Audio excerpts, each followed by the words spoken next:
And good evening. Thank you so much for watching HealthLine on PBS 39, PBS Fort Wayne. I'm Mark Evans, your host. And a very interesting show tonight, especially if you or someone you know and love has a sleep disorder, and those are very common, or becoming more common these days. We have returning to our panel. Haven't seen him in a while, but we liked him so much we wanted him back again. It's Dr. Srinivasan Devanathan. You did it well, Mark. I'm going to get it there. Doctor, it's always a pleasure. We were actually kidding around before the show about how your name gets mixed up a little bit. Nice to be back. Yes, it's nice to have you. We had a great show the last time you were here, and you brought somebody along from the office. Her name is Desiree Heim, and she's a nurse practitioner. It's nice to have you, and this is your first time on the show. It is. All right, very good. Well, doctor and nurse practitioner, we're going to go ahead and get started. And before we do so, I want to go ahead and plug that phone number on the screen. It's 866-969-2720. Anytime in the next half hour, if you have a question, please call us. We'll get to you as soon as we possibly can. So, doctor and nurse practitioner, we are going to be primarily talking about the REM Sleep Behavior Disorder, but we kind of have to get there first, going through a couple of paces. Would you provide some statistics about sleep disorders, especially in the United States these days? Yeah, I think the common sleep disorder that we run across in most cases are obstructive sleep apnea, where your incidence rate can be as high as 20-25%, almost similar to the range of asthma patients. Mm-hmm. And then you have a series of other sleep disorders, restless legs syndrome, parasomnias, which of which the REM Sleep Behavior Disorder comes into play, narcolepsy. The percentage of the disorder that we're going to talk about today is probably about 2%, but I think it's underestimated because of the lack of recognition of symptoms or lack of awareness of the symptoms as to what they lead to. Okay, very good. And how many, let me ask it this way, who is most at risk to have a sleep disorder? So if you're talking about specifically REM Sleep Behavior Disorder? Yes. Then we have to think about different causes. Okay. And oftentimes we find that this disorder is present in people who could have an underlying neurodegenerative predisposition, neurodegenerative disorder predisposition, like Parkinson's disease, Lewy body dementia, multisystem atrophy. So they have certain proteins called alpha-synucleopathies, which are found in the brain that can lead to these problems. REM sleep behavior disorder becomes a manifestation of those patients. You have a group of people that take mood stabilizing medications, like those which influence the serotonin and the noradrenergic pathway that can affect their movement during night. You have a group with narcolepsy, which can have this disorder as well. You have other non-neurodegenerative neurological disorder patients who can have this, but this seems to form a larger variety of this group. The REM sleep behavior disorder. Okay, and of course, the reason why we're talking about REM sleep because it is so important, but there are some other stages of sleep before we get to that REM mode. And if you don't mind, if you can briefly go over those, nurse. Yeah, there are two main stages of sleep. The first one being non-REM sleep, and then the second being REM sleep. REM for the rapid eye movement.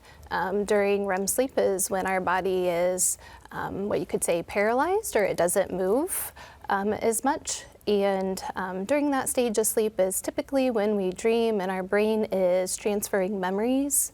Our brain is working really hard just to process the things that we encountered throughout the day. And so why do those sleep stages matter? I mean, they all have to be fairly well tuned to work with each other. Is that correct? I mean, you could have problems with stage 1 sleep, and then I'm sure that will cause some problems for eventually the REM mode sleep. Is that correct? So we have to think about sleep as a continuum during the night. Okay, that's a good way to put it. So while we characterize in sleep medicine as different stages, non-REM and REM sleep, with the different stages of how it was described recently, with the stage 1, 2, and 3, 3 being the deepest sleep. REM sleep is a separate group among that, outside of non-REM sleep. And people transition from non-REM to REM and back to non-REM and then REM. And this transition is not a set time frame. Like, for instance, we expect somebody to fall asleep in 10, 20 minutes. as a normal sleep onset latency. We expect a person to get into REM sleep in about 90 to 120 minutes after they fall asleep. Again, that's an expectation. It can be changed or influenced by medications and prior sleep deprivation and all those things. But the whole continuum helps, because what we have to remember is sleep is the time frame where we are asleep, but your brain is very active, right? Okay. It's processing all the information. It's trying to get you to understand what all is going on, whatever you learned during the day, consolidate the information, transfer it from one part of the brain to the other part of the brain. And so sleep has to have these changes in different groups. If you think about the deepest sleep, that's when our breathing is at relatively in the normal stage. When you think about REM sleep, it's more erratic. There are muscles that act in REM sleep, the eye movement muscle, that's why it's called rapid eye movement. You have the diaphragm, which is erratic.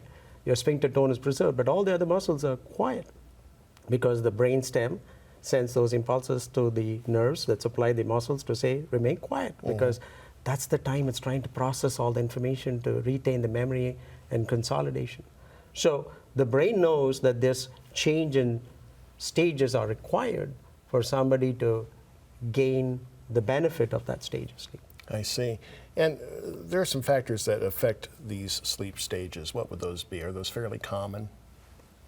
Depends on which stage we talk about, and that's a separate topic on its own. Okay. But I would say that generally, if you try to maintain a certain consistency in bedtime and wake-up time, you can expect these stages. They can be influenced by, for instance, in women, it's generally considered that they might have a little bit more preserved deep sleep than men. If you have periods of sleep deprivation and you try to go back to sleep, you can have a REM rebound, a deep sleep rebound first, and then a REM rebound. So these can be influential for that stages of sleep. And how important is a normal or a regular sleep schedule? Say, for instance, need to go to bed at 10 o'clock. How important is that to this particular disorder we're talking about? I think the most important thing is, independent of this disorder, it is basically it's an important aspect to maintain good sleep hygiene practices, maintain a consistent wake-up time, a consistent bedtime, in order to feel rested, in order to wake up and feel rested. So a lot of people will come stating that in general, where their sleep patterns can be shortened, and therefore they are noticed to be more sleepy during the day. So in order to get a decent amount of time, so you always talk about as quantity, quality, and the influence of medical conditions and medications in it. So it's important to maintain that consistency. Well, and I'm sure as a physician, as a nurse, you probably recommend at least 8 hours of sleep a night. I mean, is that a common number of hours? That's a general ballpark. I've heard 6 to 8. I probably am right there in the 7 category, and it seems to work for me. It seems to be a kind of a personal thing as far as amount of sleep that you need. Am I correct? You are correct. But there are also some individuals who are called short sleepers who can survive on 5 hours of sleep. Oh, okay. And some that are long sleepers who need 9-10 hours to function. Yeah. So it's a variation. Okay. Well, that answered that.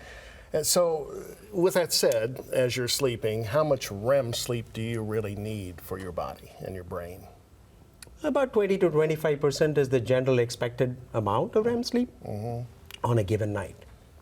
Okay. Now, what happens if you don't get enough REM sleep? Does it affect both physically and mentally? So, physically, to the extent that you start feeling tired, you're not able to maintain that concentration. You're not transferring all the information that you need, getting lesser amount of REM sleep. But then if they have a disorder that affects in that REM sleep, that creates activity that tends to affect them physically, then that would be a different scenario. That doesn't happen in normal REM sleep. It occurs as a result of an abnormal behavior in REM sleep, the physical part. But the mental part is, like REM is usually, even though as it's considered, a lot of individuals think it's a deep sleep. It's not a deep sleep. It's a lighter sleep. The muscles are quiet. The brain is helping you preserve all the information, transfer it, and restore, and wake up more rested. So that mental part is affected when you get less REM sleep. But the physical part of the REM sleep is the REM sleep behavior disorder that we are going to talk about. Right. And we're going to slide right into that very, very soon. I did want to ask you about how this particular disorder, the REM sleep behavior disorder, the main key of our conversation tonight, how is that diagnosed? So REM sleep behavior disorder requires a detailed evaluation at the sleep center. That's a disorder that you don't usually pick up and diagnose on a home sleep study. Okay. Because you need additional monitoring apart from the standard.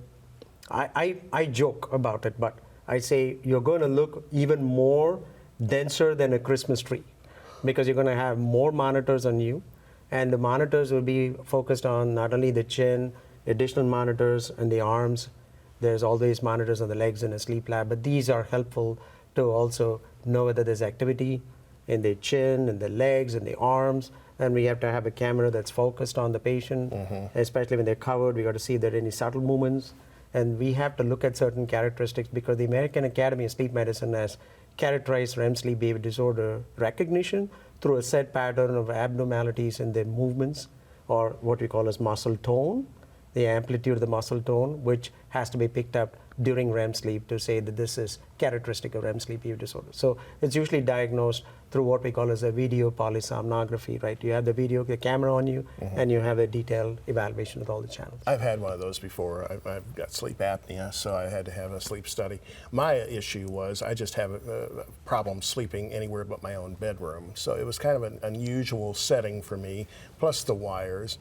I don't remember sleeping the entire night, but they said that I went through enough of my sleep cycles and stages that they got enough information to diagnose me. So I thought that was fascinating in itself. So very few people, I would imagine, sleep all the way through that night, but at least it's something, and you get enough of a sample for that. Correct. And that was many years ago, so I'm sure there have been a lot of advances in the last 15 years or so. So I want to remind our viewers that we have our phone lines open at 866-969-2720, asking questions about the sleep disorder, REM sleep behavior disorder. So with that said, if the sleep disorders that are associated with REM sleep we've already discussed, and we're getting deeper into this with this particular entity. So I want to ask you about some of the symptoms and safety concerns about this particular sleep disorder. Yeah, so symptoms of RBD or REM behavior sleep disorder can range from mild to complex. So your mild symptoms that you may see would just be a simple movement of the hand or the foot, as simple as a facial grimace. It can get as severe as to patients swinging their arms in such a punching motion or kicking their legs as though they're running, or even attempting to jump out of bed. And the frequency of the symptoms can vary. It can occur, just a few times a year or as often as nightly. They can also exhibit vocalizations during this time. It can be as simple as laughing or talking. Sometimes it can be as loud as shouting or screaming as well. And what is that prompted by? Is it what they're dreaming? A lot of times if you wake a person up during this episode, they'll be able to recall what the dream is and what's going on and why they're running or screaming. Yeah, and I think it's also amazing because I know everybody dreams, but I rarely remember mine unless they really stick out. It's like, why did I dream that last night? And that's another whole subject right there we could talk about some other time. But so with that said, are there any type of neurological concerns or disorders that come along with that? Sure. So the first and foremost is REM sleep behavior disorder is called a parasomnia. Parasomnia. Parasomnia means it's an abnormal behavior during sleep. And the way that we have always been taught is in REM sleep, you have two parasomnias. One is nightmares and the other one is a REM sleep behavior disorder. The nightmare ends in RE and it's part of the REM sleep, REM, so that's how we remember it. But the thing about REM sleep behavior disorder is it can be associated with neurological consequences like patients with Parkinson's disease or Lewy body dementia, etc. So there are certain characteristics that we look for in these groups of individuals that are called phenoconversion markers that suggest that these individuals could later on develop the disorders, or they can actually have the disorder diagnosed first and then they come to think about it, they come to express all these activity. A lot of times it's more about this agitation, they feel like they're running away from somebody, they're being chased by an animal, they're kicking at someone, they're beating up somebody, their loved one, in fact, not knowing that they're doing it because they're trying to respond. The dream is so intense, and for them it's so real that they want to protect themselves. But they're not intentionally hurting anybody, but they are in the process of defense. And that defense can lead to offense. And that offense can lead to injuries. Well, before the advent of sleep study medicine, how were these people diagnosed? How were they treated? I would say probably the lack of knowledge about this disorder was rampant for a while. In fact, the doctor, the neurologist, who actually described this, his name is Dr. Carlo Schenk, and he is the one who brought the world aware of this disorder.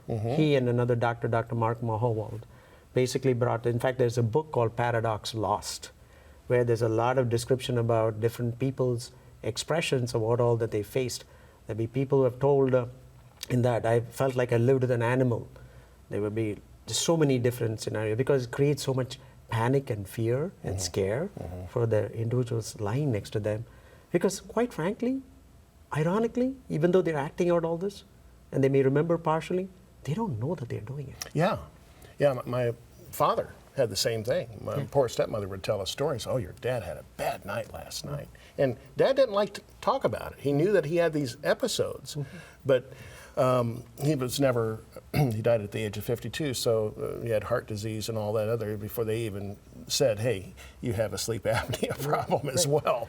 Right. But, on that regard, Mark, there are some individuals who have sleep apnea who could have activity, but that results with treating sleep apnea. You have some individuals with narcolepsy who can have this disorder too. Okay. But the difference are those with the neurodegenerative tendencies tend to present more agitated behavior than the ones on medications that could create this, or narcolepsy, because their movements are not, I would say, not as agitating. I see. We do have a call that came in. I'm going to see if I can read it. It's, for some reason, that's my issue, but some reason it's a different color. How does, I can't tell it. Perimenopause affects sleep. What's it called? Perimenopause. Oh, okay, menopause rather. How does that affect sleep? Perimenopause is that stage where the hormonal changes are so rampant that oftentimes people have chronic insomnia. That's the presenting symptom. Hot flashes, insomnia, inability to handle different temperature in the room, etc. So it's sort of a different context from what we are talking about, but it can affect more in the form of insomnia. Okay, that is a good question. Thank you for that, Sue, who called that in. She preferred to be off the air. We don't have to have your voice on the air if you don't want to. We'll certainly transcribe your question if you'd like. Let's move on. In fact, if you're just joining us, we're talking about REM Sleep Behavior Disorder. Of course, REM stands for Rapid Eye Movement, and this is a disorder within the other disorders that are very common. But I wanted to ask you how you can improve your REM sleep. Are we talking medications, or how does one actually improve their REM sleep? How do you get these people out of this? I think so you can't get people out of this REM sleep behavior disorder. There are certain medications and certain treatments that I don't want to get out talking about in a public forum, because that's something that has to be individualized for the patient. Oh, sure.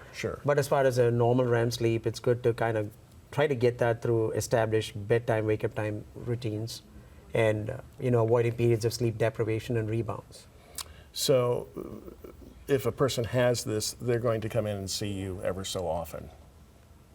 Yes, that's the recommendation. Okay, and what would you do when they come in for these checkups? What kind of testing or what kind of questions would you happen to ask them? You want to take that? Yeah. Yeah, so we're just going to reevaluate and see how often they're experiencing these symptoms, and if they are on any form of medication to treat it, how that is working for them. It's really helpful if the patient brings a bed partner with them, because most of the time it's their bed partner who's reporting the frequency I can see that. of the episodes. Can this be handed down from generation to generation? Is it inherited? Not that we know of. Okay, you haven't seen a cycle of that? Not that I am aware of, I should say. Okay, very good. All right, talked about the treatments. So is this particular disorder, is it entirely curable? Or is this something that this person will be dealing with treatment and it gets better? Either one. We No, can flip it's a coin usually if you want to. no, it's usually something that they deal with. That they deal with themselves. Right. Okay. Right. All right. And when should you talk to your doctor? Or when is it a good time to bring this up? I know some people drag their feet. They don't want to have to deal with it. But I think that if you would go a long period with this, it's only going to be more destructive to you, if I'm correct. So when is it time? When do those red flags pop up? Yeah, I think it's important, if you start to notice those symptoms, to monitor them. If it's causing injury to yourself or to your bed partner, you definitely need to bring it up with your physician and discuss the behaviors that are being noticed. Okay. And who should you see first? Should you discuss this with your family doctor? Do you need to be referred to a sleep specialist? I think to answer that, we can talk about the safety involved in this. You want to share some thoughts about it? Yeah. So safety in regards to the sleep disorder, it's really important to evaluate your sleep environment, your bedroom, or whatever location you're sleeping at. You want to make sure that if you have a bedside table, that there's nothing on it that you can pick up or throw, nothing that will break, like lamps. If you're able to move the table away from the bed, that's ideal. If you're not, maybe consider padding around the edges. Bed rails are really important for this sleep disorder, just to help prevent patients from falling out of bed. Some patients may even consider putting their mattress on the ground to prevent any injury from falling out of bed, or placing padding on the ground. If there are any firearms in the house, it is very important for these to be locked up outside of the bedroom in a safe, just for the safety of everyone in the home. It's also important to consider the safety of the bed partner as well. For some patients, it's safest for the bed partner to sleep in a different bedroom. Is this associated with sleepwalking? So sleepwalking is a non-REM parasomnia. Okay. So that's a little bit of a different entity compared to the REM sleep behavior disorder. A lot of people with REM sleep behavior disorder may get up brief moments, shout, scream, yell, punch, kick, do a lot of different things, and then they just go back to sleep. Whereas sleepwalking, it's part of the spectrum that rises from non-REM sleep, which is the earlier part of the sleep cycle, and they get out of the deeper sleep. Usually it comes out of the deep sleep. And so they start, they wake up, there's a confusion arousal, they don't know what they said, they just wake up, and then that may lead for them to get out of bed and start walking, and that can also lead them to sleep eating. So it's a continuum that can occur in that group. Well, the reason why I ask is because we were talking about this particular sleep behavior disorder, and you said any weapons and things like that have to be hidden. That's why I'm asking if it's kind of like a sleepwalking disorder as well. I mean, so why is it so necessary to hide all those weapons? Well, we just don't want them on the bedside. Oh, on the bedside, okay. Just or anywhere readily within available. reach. Yeah. Yes. No gotcha. accidental discharges. I Yeah. gotcha. Okay, well, we have about a minute left in the show, and I always take this time to maybe do some take-home notes and maybe support our viewers and let them know this is okay. They just need to get help. Sure. I think the summary is, REM sleep is important. It helps us to retention of memory, consolidation is very important in REM sleep. REM sleep is a quiet sleep. REM sleep is very useful, but some people have a disinhibition of the quietness, if I may say. And that's when they start exhibiting all these agitating movements. So they start noticing agitating movements in their bed partners that sort of follow a frequency occurring about 1.5 to 2 hours after they fell asleep, and especially towards the early morning hours. And they start getting more agitated. They're starting to feel that their own safety is compromised, the patient's safety is compromised. They really need to seek help, need to talk to their provider, see what's going on. There are a few other differential diagnoses for this disorder, but we can't get into that at this point, but it's important to talk about it, because as we recognize that important recognition of this disorder is critical because it is treatable. You can limit the activity, but you also have to foresee any possible neurodegenerative changes that can occur so that you can have a more combined approach of involving additional specialists involved in treating this, All right. and for the safety of the patient and safety of the family and others. All right. Dr. Devanathan. Did I do it right? Yes. Close enough? All right. And nurse practitioner Desiree Heim. Thank you so much, both of you, for coming. Thank you for having It's always an interesting conversation with you, Doctor. And we thank you for watching and for your calls tonight. And of course, we'll be back next Tuesday night with another episode of HealthLine. You can check out YouTube for this and other HealthLine episodes. Until next time, thanks for watching. Good night and good health.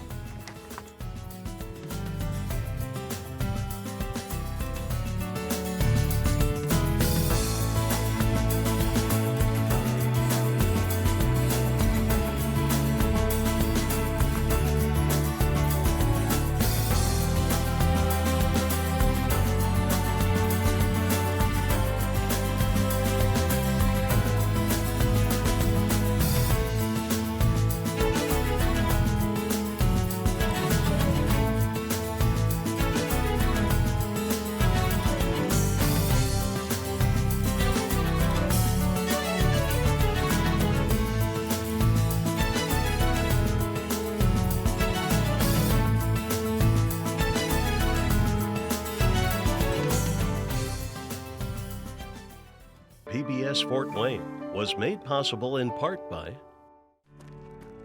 Momentum, progress, innovation. Parkview Health knows standing still isn't an option. We must learn, grow, excel, and actively work to advance healthcare for our community and beyond. With technologies that improve access to care and teams of specialized providers, we are moving healthcare forward.